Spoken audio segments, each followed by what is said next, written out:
When I came back from my trip, a moving truck was parked in front of the house. My son said, "I packed all your things. Go to a nursing home. We need space for my dog." I made one phone call, and he was begging for forgiveness. "I'm glad to have you here. Follow my story until the end and comment the city you're watching from, so I can see how far my story has reached. I'm 70 years old, and I've seen my share of heartbreak. But nothing, absolutely nothing, prepared me for what I found when I returned home from visiting my sister in Florida. The moving truck sitting in my driveway should have been my first clue. Big, white, with Peterson Moving Services, painted on the side in bold blue letters. I sat in my old Honda for a moment, staring at it, trying to make sense of what I was seeing. I'd been gone for 2 months helping my sister Eleanor recover from her hip surgery. 2 months of sleeping on her uncomfortable guest bed, helping her with physical therapy, cooking her meals. 2 months of missing my own home, my own routine, my own life. But Eleanor needed me, and that's what family does for each other, or so I thought. My hands trembled as I turned off the engine. The front door of my house opened, and out walked my son Randall, carrying a box. Behind him came his wife Nola, her perfectly manicured hands gripping what looked like my good china. "Randall?" I called out, stepping out of my car. "What's going on here?" He didn't even have the decency to look embarrassed. Just set the box down on the truck's ramp and turned to face me with that cold expression I'd seen too many times lately. "Mom, we need to talk," he said, walking over. Nola stayed by the truck, but I could feel her watching us, probably smirking. "Why is there a moving truck at my house?" I asked, my voice already shaking. Deep down, I think I already knew, but my mind refused to accept it. "We've found you a place at Sunset Manor," Randall said matter-of-factly, like he was discussing the weather. "It's a nice facility. You'll be much better taken care of there." I felt the blood drain from my face. "A nursing home? Randall, I don't need a nursing home. I'm perfectly capable of taking care of myself." "Mom, you're 70. You were gone for 2 months, and anything could have happened. What if you'd fallen? What if you'd had a heart attack? We wouldn't have even known." "But I was helping Eleanor. You knew where I was." Nola finally spoke up, her voice dripping with fake sweetness. "Beulah, honey, we're just thinking about what's best for you. At your age, you really shouldn't be living alone." I looked back and forth between them, searching for any sign of the son I'd raised, the boy I'd sacrificed everything for. "This is my house, Randall. I've lived here for 43 years. Your father and I bought this house when you were just 2 years old, and we appreciate everything you and Dad did," he said, but his tone suggested otherwise. "But we need the space now." "Space for what?" Nola stepped forward, her eyes lighting up with excitement. "We got the most beautiful German Shepherd puppy.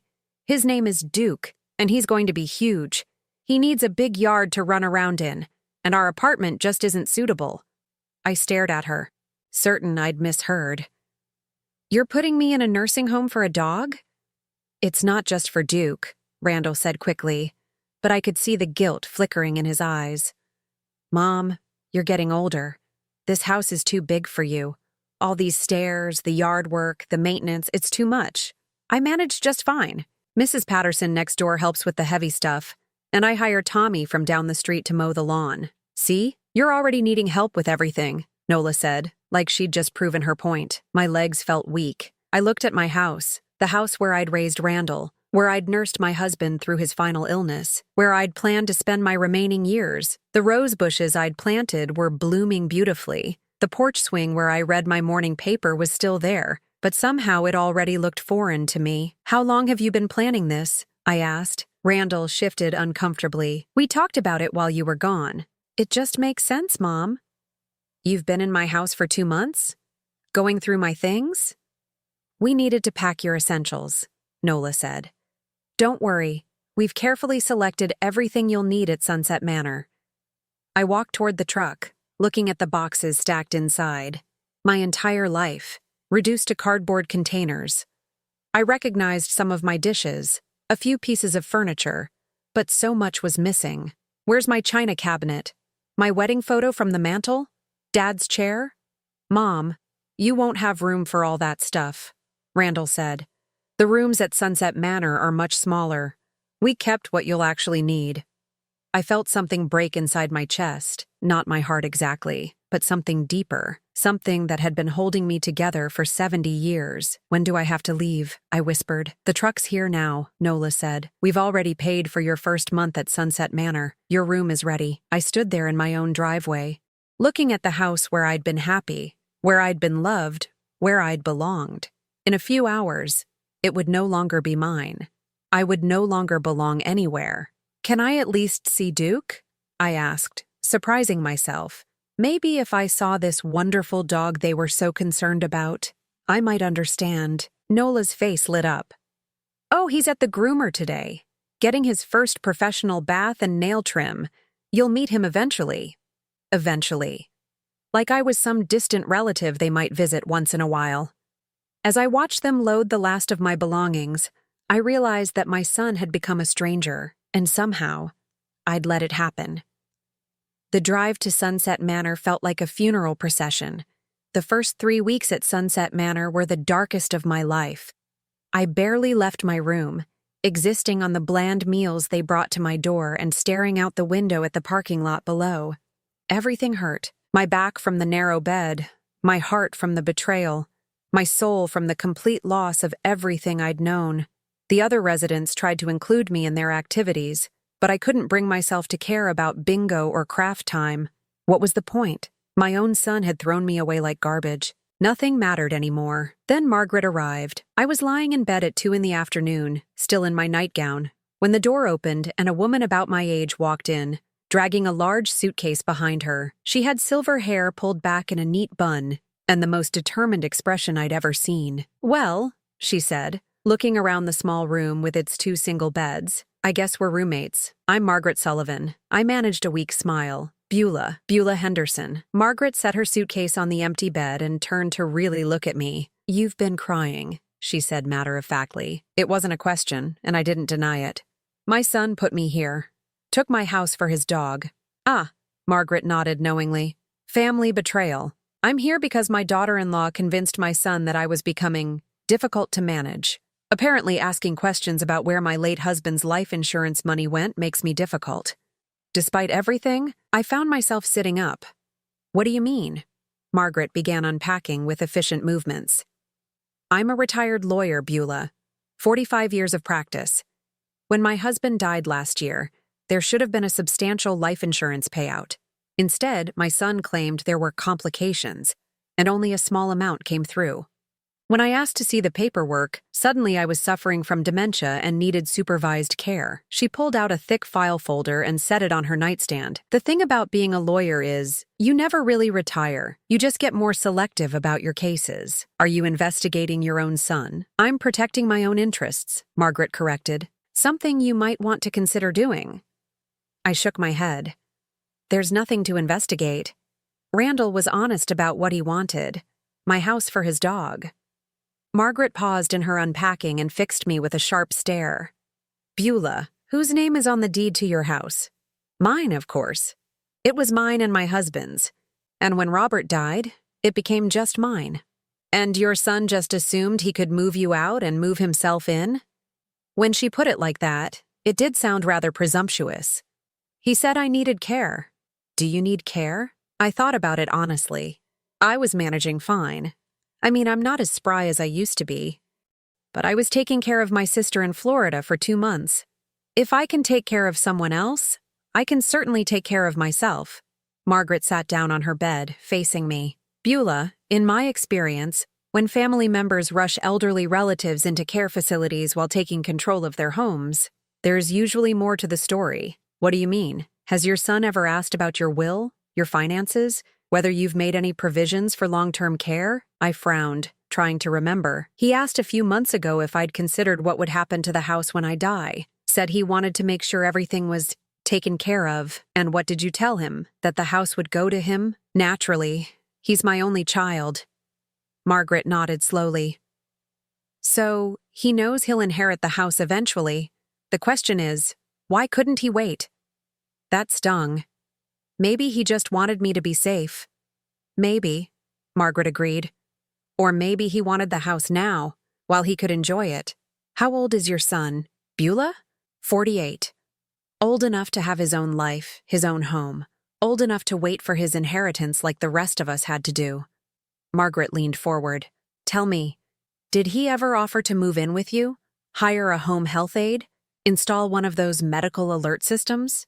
I realized that no, he hadn't. None of those options had been discussed. It was straight from mom needs help to mom needs to be in a nursing home. The house must be worth a fair amount, Margaret mused. 43 years of ownership, probably paid off. Oh yes, Robert and I paid it off years ago, and the neighborhood has really improved. The realtor who sent me Christmas cards every year always said it was worth around $300,000.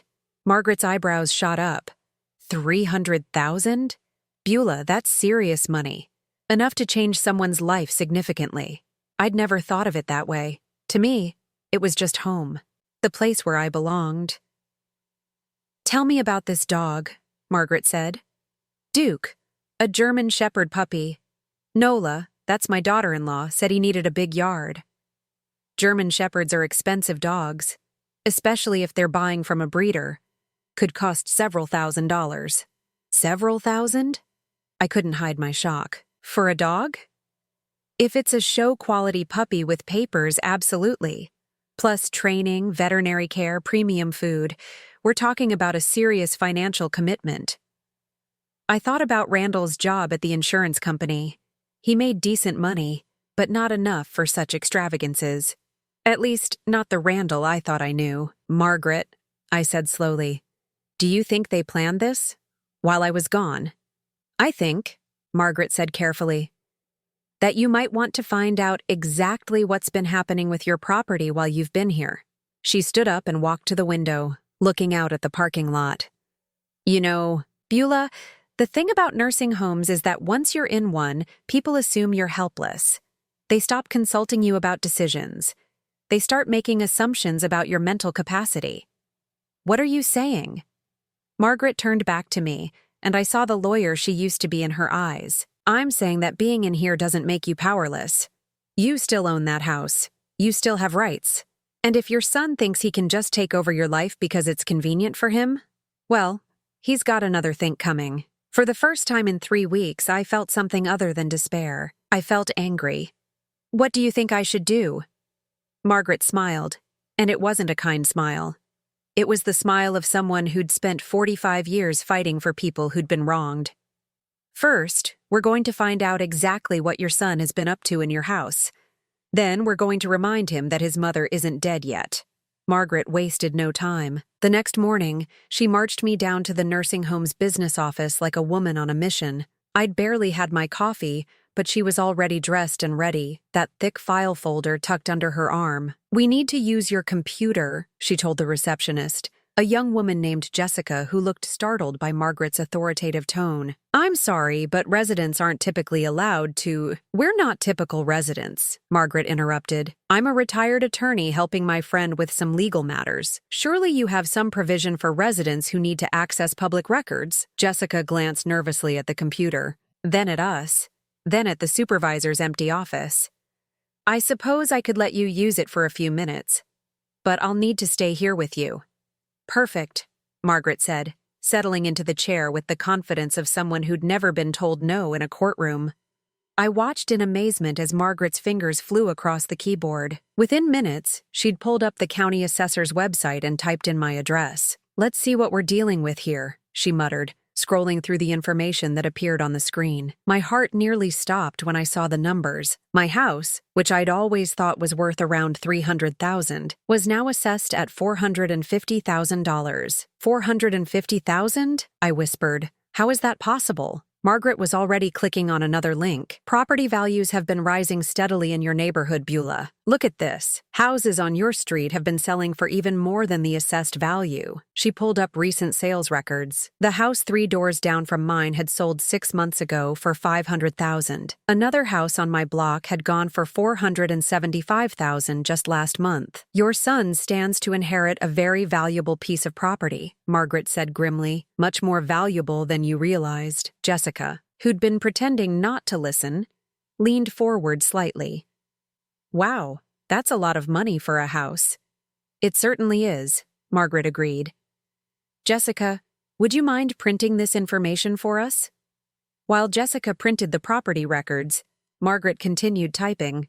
Now let's see what else we can find. Beulah, you said your son has been living in your house for 3 weeks now? That's right, since the day they moved me in here. Margaret pulled up the local newspaper's website and searched for something. After a few minutes, she found what she was looking for in the classified ads section. Room for rent, she read aloud. Beautiful 3-bedroom house, large yard, quiet neighborhood. $2,000 per month plus utilities. My blood ran cold. That's my address. Your son is renting out rooms in your house, Margaret said, her voice tight with controlled anger. While you're sitting in here eating cafeteria food and sleeping on a narrow bed. I felt dizzy. He can't do that. It's my house. Legally, you're absolutely right. But practically speaking, if you're not there to stop him, and if people assume you've moved permanently into care, he can get away with quite a lot. Jessica handed us the printed pages, and Margaret studied them carefully. Beulah, I need to ask you something important. Have you given your son power of attorney? No. Robert and I talked about it years ago, but we never got around to it. Good. That means he has no legal authority to make decisions about your property. Margaret looked at me seriously, but he's acting like he does. We spent the rest of the morning in the nursing home's small library, where Margaret explained things I'd never thought about. Property rights, tenant law, the difference between guardianship and power of attorney. The bottom line, she said, is that your house is still your house. Your son is essentially squatting in it and illegally subletting rooms. But what can I do? I'm stuck in here. Margaret's eyes gleamed. Oh, honey, you're not stuck anywhere. You chose to come here because your son told you to, but you can choose to leave anytime you want. Leave? The idea had never occurred to me, but Randall said a lot of things, none of them legally binding. Margaret leaned forward. Beulah, you're not here by court order. You're not here because a doctor declared you incompetent. You're here because your son convinced you it was necessary. Well, now you know it wasn't. That afternoon, Margaret helped me make a phone call to Mrs. Patterson, my neighbor. I hadn't spoken to her since I'd been moved to Sunset Manor, and I was nervous about what she might tell me. Beulah, Mrs. Patterson's voice was warm but concerned. I was wondering when I'd hear from you. How are you settling in at that place? I'm fine, Mrs. Patterson. But I wanted to ask you about something. Have you noticed anything unusual at my house? There was a pause. Well, there's been a lot of activity over there. Your son and his wife moved in, of course, but then there were other people too. Strangers coming and going. I wasn't sure if I should say anything. My hands were shaking as I held the phone. What kind of strangers? Young people, mostly. College age. They've been carrying boxes and furniture into the house, and that dog of theirs barks all night. I've had to close my bedroom windows because of the noise. Margaret was taking notes, her expression growing darker by the minute. Mrs. Patterson, I said carefully, did Randall ever mention that I might be coming back home? Coming back? Oh no, dear. He told me you'd decided to move permanently into assisted living. Said you were much happier there and didn't want to deal with the house anymore. After I hung up, I sat in stunned silence. Margaret reached over and squeezed my hand. I'm sorry, Beulah. I know this is hard to hear. He told her I was happy here, that I didn't want to deal with my own house anymore. He's been telling a lot of people a lot of things, apparently. Margaret showed me her notes. Based on what your neighbor said, it sounds like he's renting rooms to multiple tenants. At $2,000 each, if he's got 3 or 4 renters, he could be making $6,000 to $8,000 a month. The numbers made my head spin. From my house. From your house. While you're paying $3,000 a month to stay here, I felt something cold settle in my stomach. Margaret, I can't afford to stay here much longer. I've been using my savings. But at $3,000 a month, how much do you have left? Maybe enough for 2 more months. Margaret was quiet for a long moment. Then she asked, Beulah, what did you think would happen when your money ran out? I'd been trying not to think about that. I assumed Randall would help, or maybe I'd have to apply for Medicaid. And where did you think you'd live if you couldn't afford this place? The truth hit me like a physical blow. I'd never considered that Randall might not take me back. In my mind, the nursing home was temporary, just until I got used to the idea of needing help. But if he was making thousands of dollars renting out my house, why would he want his mother back? He never intended for me to come home, I whispered. Margaret nodded grimly. I don't think he did. That evening, as we sat in our room after dinner, Margaret pulled out a legal pad and began writing. What are you doing? I asked. Making a plan, she said without looking up. Your son thinks he's outsmarted you, Beulah. He thinks you're just a helpless old woman who'll do whatever he tells her to do. She looked up at me, and I saw steel in her eyes. Tomorrow we're going to prove him wrong. Margaret's plan was brilliant in its simplicity. The next morning, she called a real estate attorney she'd known for years, someone who specialized in property disputes. David, it's Margaret Sullivan. I need a favor for a friend, she said into the phone, pacing around our small room like a caged tiger. I have a 70-year-old woman whose son has essentially stolen her house while she's in temporary care. I listened as Margaret explained my situation with the precision of someone who'd spent decades building legal cases. When she hung up, she was smiling. David's going to help us, she said. He's preparing a cease and desist letter for your son, demanding that he stop renting out your property and return possession to you immediately. But where would I live if I left here? The question had been keeping me awake at night. In your own house, of course. But Randall said I couldn't manage on my own. Margaret sat down beside me on my narrow bed. Beulah, honey, you've been managing your own life for 70 years. You spent 2 months taking care of your sister in Florida. You drove yourself there and back. Does that sound like someone who needs to be in a nursing home? When she put it that way, it seemed obvious, but the fear was still there, planted by weeks of being told I was helpless. What if something happens to me? What if I fall or get sick? What if something happens to anyone? Margaret countered. Your son could get hit by a car tomorrow.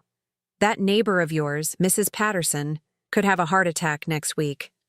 Living alone doesn't mean you're going to die alone, and living with people doesn't guarantee you'll be safe.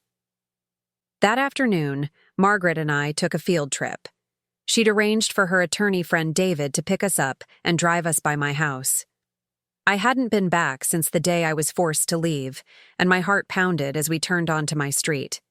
The first thing I noticed was the cars. 4 cars parked in my driveway, and 2 more on the street in front of my house. David pulled over across the street, and we sat there watching. That's a lot of cars for a family of 2 and a dog, Margaret observed. As we watched, a young man came out of my front door carrying a laundry basket. He walked around to the back of the house, where I could see my old clothesline was now heavy with unfamiliar clothes. He's using my clothesline, I said, feeling strangely violated. That's the least of it, David said grimly. He'd been taking photos with his phone. Margaret told me what's been happening. But seeing it like this, Mrs. Henderson, your son has turned your family home into a boarding house. Another young person emerged from the house, this one carrying a grocery bag. Then another, and another. How many people are living in there? I whispered. At least 4 tenants plus your son and daughter-in-law, David said. Maybe more. I thought about my house, trying to imagine how they'd arranged it. The living room where Robert and I used to watch the evening news, where Randall had played with his toy trucks as a little boy. Was it now someone's bedroom? What about my sewing room, where I'd made Randall's Halloween costumes and mended his school clothes for years? This has to be violating housing codes, Margaret said. Single-family homes aren't zoned for this kind of rental activity. David nodded. I'll make some calls tomorrow. But first, we need to establish Mrs. Henderson's right to reclaim her property. We drove around the block and came back from the other direction. This time, I saw Nola in my front yard with Duke, the German Shepherd puppy who'd supposedly needed my big backyard. Except he wasn't a puppy anymore. He was nearly full-grown, and he was chained to a post that had been driven into my front lawn. That dog is chained up, I said, feeling sick. So much for needing room to run, Margaret said coldly. As we watched, Nola went back inside, leaving Duke alone in the yard. A few minutes later, the dog began barking, and one of the tenants came out and yelled at him to be quiet. This is what they destroyed your life for, Margaret said. A chained dog and rental income. David drove us back to Sunset Manor. but not before stopping at his office to let me sign the necessary paperwork.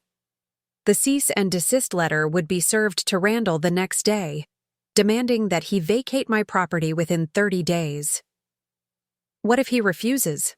I asked. "Then we'll file for an unlawful detainer action," David explained. "Essentially, we'll have him evicted from your house." "Can we do that? Even though he's my son?" "Mrs. Henderson, the law doesn't care about family relationships when it comes to property rights. Your house is your house, period." That evening, Margaret helped me pack the few belongings I'd brought to Sunset Manor. It wasn't much, mostly clothes and a few personal items that Randall and Nola had deemed essential. "Where's your jewelry?" Margaret asked, noticing that I was only packing a simple watch and my wedding ring. "I don't know. I asked Nola about my jewelry box, and she said they'd put it somewhere safe." Margaret's jaw tightened. "We'll add that to the list of things we're recovering." As I folded my clothes, I found myself thinking about all the things I'd lost. Not just the valuable items, but the sentimental ones. The photo albums chronicling Randall's childhood, my mother's china set, the quilt my grandmother had made, Robert's tools in the garage. "Margaret," I said quietly, "what if they've sold things or thrown them away? Then they'll replace them or compensate you for them," she said firmly. "Beulah, your son committed theft. Just because he's family doesn't make it legal." I'd never thought of it that way before. In my mind, family disagreements were just that, disagreements. But Margaret was right. Randall had taken my house, my belongings, my life, without my permission. That wasn't a family dispute. That was theft. The next morning, I checked myself out of Sunset Manor. The staff seemed surprised but didn't try to stop me. After all, I wasn't there involuntarily. Margaret came with me, having decided that her own son's nursing home plans could wait while she helped me reclaim my life. "Where are we going?" I asked as we climbed into David's car with our suitcases. "To a hotel," Margaret said. "Just for a few days, until we can get you back into your house." "A hotel? I can't afford that." "You can afford it better than you can afford to stay in that nursing home," Margaret pointed out. "Besides, David knows a place that gives senior discounts." As we drove away from Sunset Manor, I realized something. For the first time in a month, I felt like myself again. Not like a burden, not like someone who needed to be managed or taken care of. Just like Beulah Henderson, a woman who owned a house and had every right to live in it. My phone rang as we pulled into the hotel parking lot. I looked at the caller ID and felt my stomach clench. "Randall, he got the letter," Margaret said with satisfaction. "Answer it. Let's hear what he has to say now." I stared at my phone as it rang, Randall's name flashing on the screen. My hands were shaking, but Margaret nodded encouragingly. "Answer it," she whispered. "You have the power now." I pressed the accept button with a trembling finger. "Hello, Randall." "Mom, what the hell is this?" His voice was furious. Nothing like the calm, reasonable tone he'd used when he'd put me in the nursing home. "Some lawyer just served me papers saying I have to get out of your house? This is insane." "It's my house, Randall. I never gave you permission to rent it out. You're in a nursing home. You don't need the house anymore." "I'm not in a nursing home anymore. I checked myself out this morning." There was a long silence. When he spoke again, his voice was different, panicked. "Mom, you can't just leave like that. You need supervision. You could hurt yourself." "I've been taking care of myself for 70 years, Randall. I think I can manage." "Where are you staying? You can't go back to the house. There are people living there now. I know exactly who's living there. 4 renters paying you $2,000 each, plus you and Nola. That's $8,000 a month you've been making from my property." Another silence. "Mom, listen, we can work this out. You don't understand the situation." "Then explain it to me." I heard him take a deep breath. The house needed work. The roof was leaking. The furnace was making noises. We had to put money into it to keep it from falling apart. The renters are helping us cover those costs. Margaret was furiously scribbling notes and shaking her head. She wrote lies in big letters and showed it to me. "Randall, I had the roof repaired 2 years ago, and the furnace was serviced just before I left for Florida. Well, there were other issues. And anyway, the renters are students. They needed housing, and we were helping them out. While helping yourselves to $8,000 a month. It's not that simple. His voice was rising. Mom, you have no idea how expensive everything is now. Nola lost her job last month, and my hours got cut at the insurance company. We needed the income. For a moment, I felt a flicker of the old sympathy. My son was struggling financially. That was something I could understand. But then I remembered the nursing home bills, the way they dismissed my concerns, the complete lack of respect for my wishes. So, you decided to solve your financial problems by stealing my house? I didn't steal anything. You're my mother. When you die, the house comes to me anyway. I'm just managing it early. The callousness of that statement took my breath away. When I die, Randall, I'm not dead. I'm not even sick. But you're old, Mom. You could die any time. Car accident, heart attack, stroke. At least this way, I'm making sure the house is being taken care of. Margaret grabbed the phone from my hand. This is Margaret Sullivan, Mrs. Henderson's legal advisor. You have 30 days to vacate the property and return all of Mrs. Henderson's belongings, as specified in the cease and desist order. Who the hell are you? Randall's voice was loud enough that I could hear it clearly. I'm a retired attorney who's seen plenty of sons like you. You're not the first person to think they could manipulate an elderly parent out of their home. This is none of your business. It became my business when your mother asked for my help. Now, you can either comply with the legal notice, or we can proceed with formal eviction proceedings. Your choice. Margaret handed the phone back to me. Randall was sputtering with rage. Mom, you can't let some stranger turn you against your own family. My family turned me against my family, I said quietly. Margaret is just helping me stand up for myself. This is ridiculous. You can't throw us out on the street. You threw me out for a dog, I reminded him. A dog that's now chained in my front yard, by the way. Duke needs exercise. Duke needs a new home, along with your 4 renters. And you. I could hear Nola in the background, her voice shrill with panic. Then Randall came back on the line. Mom, let's meet somewhere and talk about this like adults. Just you and me. No lawyers. Margaret was shaking her head vigorously, but I found myself considering it. Maybe if I could make Randall understand how much he'd hurt me, he'd realize what he'd done wrong. Okay, I said. Tomorrow morning, 10 o'clock at Denny's on Route 9. Good. And Mom? Don't bring the lawyer. After I hung up, Margaret looked at me with disappointment. Beulah, that man is going to try to manipulate you. I know, but I need to look him in the eye and tell him how this has made me feel. Maybe he'll understand. And if he doesn't, then at least I'll know I tried. The next morning, I arrived at Denny's 15 minutes early and chose a booth where I could see the parking lot. Margaret had wanted to come with me, but I'd insisted on going alone. Some conversations needed to happen between just a mother and her son. Randall arrived exactly on time, but he didn't come in immediately. I watched him sit in his car for several minutes talking on his phone, probably to Nola, getting his story straight. When he finally came inside, I was shocked by how tired he looked. His hair was disheveled, his clothes wrinkled. The confident man who'd evicted me from my own home looked like he hadn't slept in days. Hi, Mom, he said, sliding into the booth across from me. Hello, Randall. For a moment, we just looked at each other. This was my son, the baby I'd nursed through fevers and nightmares, the boy I'd cheered for at Little League games, the young man I'd been so proud of when he graduated college. When had he become this stranger? Mom, I'm sorry, he said finally. I know this whole thing has been hard on you. Hard on me? I kept my voice level. Randall, you took my house. You took my belongings. You told everyone I was happy to be in a nursing home when you knew I was miserable. I thought it was for the best. No, you thought it was convenient. There's a difference. He ran his hands through his hair. You don't understand the pressure I'm under. Nola's been talking about leaving me if we don't get our financial situation figured out. My job is hanging by a thread. The house was just sitting there empty while you were in Florida. It wasn't empty. It was waiting for me to come home. But you were gone for 2 months. How was I supposed to know you were coming back? I stared at him. Because I told you I was helping Eleanor recover from surgery. Because I called you every week. Because that's what temporary means. Randall shifted uncomfortably. Look, maybe I made some mistakes, but we can fix this. You can move back in. We'll make room. Make room? In my own house? The renters have lease agreements. We can't just kick them out. But there's the guest room. The guest room in my own house.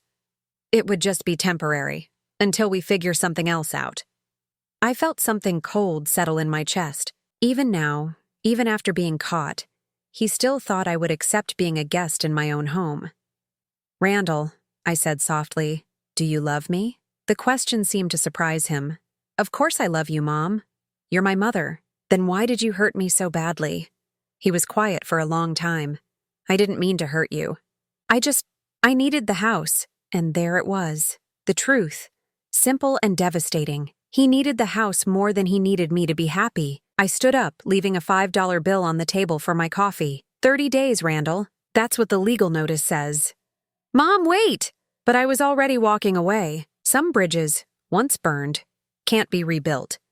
As I reached the door, I heard him call out one last time, "Mom, please, I'm begging you." But it was too late for begging. It was time for consequences. 30 days passed like a storm clearing. Randall tried calling me dozens of times in the first week, leaving increasingly desperate voicemails. He tried guilt, anger, bargaining, and finally, threats. He said he'd contest the eviction, that he'd claim I was mentally incompetent, that no judge would side with me over my own son. Margaret just smiled and added each voicemail to her evidence file. "Let him try," she said. "We have documentation of his illegal rental operation, witness statements from your neighbor about the disruption he's caused, and photos of the property damage." By the third week, the calls stopped. David, our attorney, reported that Randall had hired his own lawyer and was attempting to negotiate.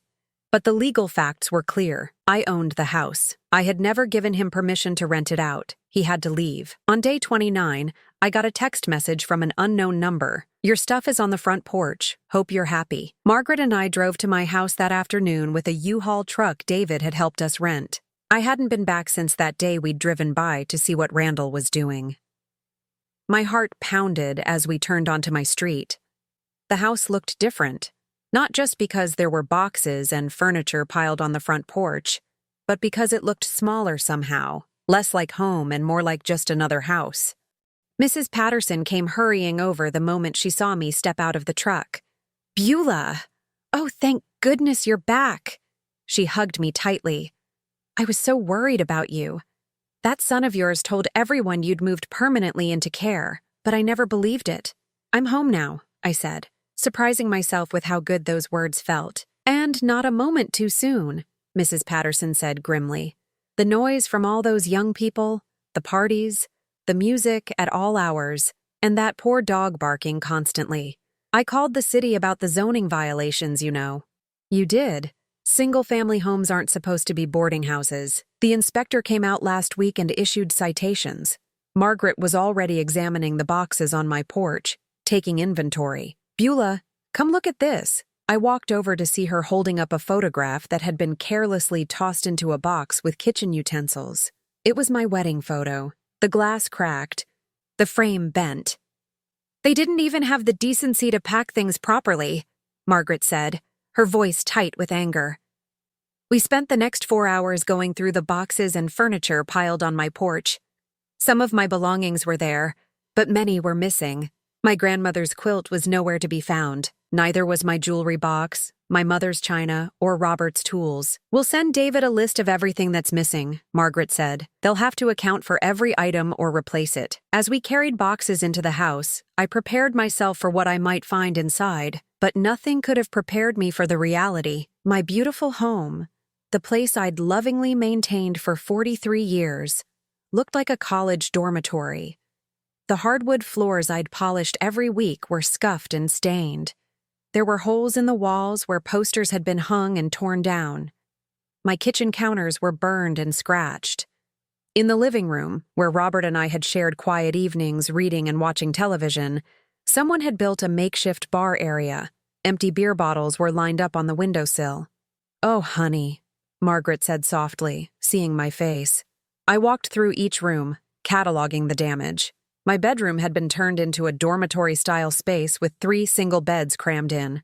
The bathroom upstairs had a broken mirror and a sink that had been caulked so many times it looked like abstract art. But the worst was my sewing room. My beautiful, organized space where I'd created so many memories had been stripped bare. The built-in shelves Robert had installed for my fabric and supplies were empty. Even the sewing machine was gone. I sat down on one of the remaining chairs and cried. Not the desperate, hopeless tears I'd shed at Sunset Manor, but angry tears. Tears for what had been lost, what had been destroyed, what could never be restored. Margaret sat beside me and took my hand. "We'll fix it," she said firmly. "All of it.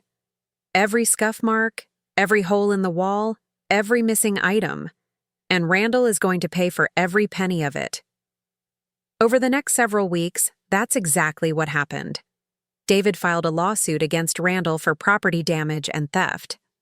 The list of missing and damaged items totaled over $30,000. Randall's lawyer tried to negotiate, but Margaret was relentless. "He stole from his own mother," she told me. "Let him face the consequences." The settlement came through 2 months later. Randall would pay for all damages and replace all missing items. He would also pay my legal fees and 3 months of hotel costs while the house was being repaired. I never heard from him directly again. All communication went through lawyers. Part of me grieved for the relationship we'd lost, but a bigger part of me felt relief. I was finally free from the obligation to pretend everything was fine when it wasn't. Margaret decided not to go back to her own son's house. "If he wants to see me," she said, "he knows where to find me." She rented a small apartment 2 blocks from my house, and we became the family we'd chosen rather than the families we'd been born into. The house renovations took 3 months. I had the hardwood floors refinished, the walls repainted, and the kitchen completely redone. When it was finished, it looked better than it had in years. On the day I officially moved back in, Mrs. Patterson brought over a casserole and a bottle of wine. "Welcome home," she said, for real this time. That evening, as I sat in my restored living room with Margaret, I thought about everything that had happened.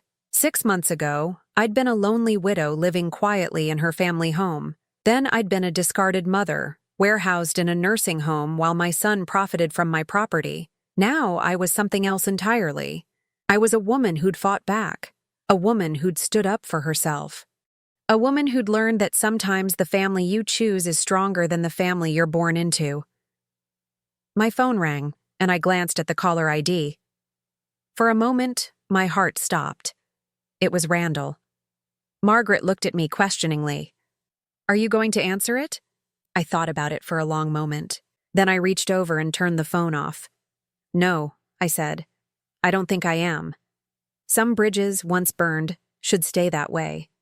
And some second chances aren't worth the price they demand." I was home now, really home. And I intended to stay that way. Outside, the sun was setting over the neighborhood I'd lived in for 43 years. The roses I'd planted were blooming again, having survived both winter and abandonment. Like me, they'd found a way to flourish, despite everything that had tried to destroy them. Margaret raised her wine glass. "To new beginnings," she said. "To coming home," I replied. And for the first time in months, I truly meant it. Now I'm curious about you who listened to my story. What would you do if you were in my place? Have you ever been through something similar? Comment below. And meanwhile, I'm leaving on the final screen 2 other stories that are channel favorites, and they will definitely surprise you. Thank you for watching until here.